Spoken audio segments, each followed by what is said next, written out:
Hi guys, Rob here, and as many of you know, a few days ago we lost director Tony Scott, and I decided to go ahead and look at some of the films from his career, and the one that I'm going to be reviewing today is True Romance, a very violent love story from 1993, and it's one of the few scripts that Quentin Tarantino wrote but did not direct, and also it is not your usual love story. You got the letter. Did you get the letter?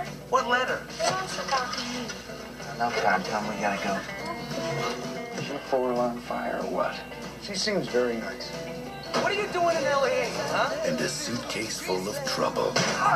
My name is Vincent Cocotti. I work as consul for Mr. Blue Boyle, the man your son stole from. The story is Christian Slater is Clarence, who works at a comic book store, and he loves going to the movies.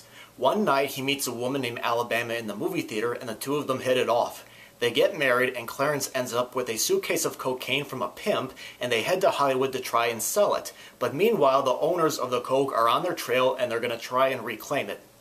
Now, up until now, I had never seen True Romance before, and obviously I had heard of it, but I never actually saw it, and I was really not sure what I was in store for. But in the end, it was a very weird experience because it was like a marriage of Tarantino's style dialogue, which has monologues on pop culture. In this case, it's Elvis, and Scott's great visual work, put together. It was very weird, but with the characters, I really liked Clarence and Alabama right away. I thought they hit it off very well, and I believe that they really loved and cared for each other. And despite the problems that they get into, I always found myself rooting for them and hope that they made out of those situations alive. I also enjoyed watching all the characters and listening in on them. It was like I was sitting in on them, figuring them out just by watching their actions as well as listening to them talk.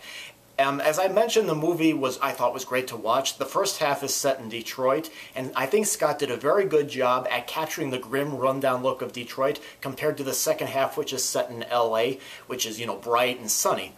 The first half of the movie, I thought was just a bit more serious, but oddly enough, when we got to the second half, which I thought was more violent, I found myself laughing out loud at all the little comedy bits. They were pretty much making light of the very serious situation. I think what kept my interest with True Romance was the mix of the dark comedy and the randomness of it all. I could not predict what a character would do and what would happen afterwards. For example, there's a scene where Clarence kills a character, and then a few seconds later in the next scene, he comes home with what he calls the best hamburgers he ever had. He basically acts like nothing just happened. The movie is filled with memorable scenes, including a moment between Christopher Walken as a gangster interrogating Clarence's father, played by Dennis Hopper, as well as a scene where a drug deal is done over the phone without even mentioning the drug. And of course, my favorite was the big shootout that happens later on in the movie. Overall, I thought True Romance was a really fun movie to watch. Obviously, it's a bit of dark with some light humor sprinkled in there, and I really enjoyed it. Obviously, if you're not really a fan of, the very, very, very grim violence, I don't know if you would like this movie, but I ended up enjoying it very much. And so there.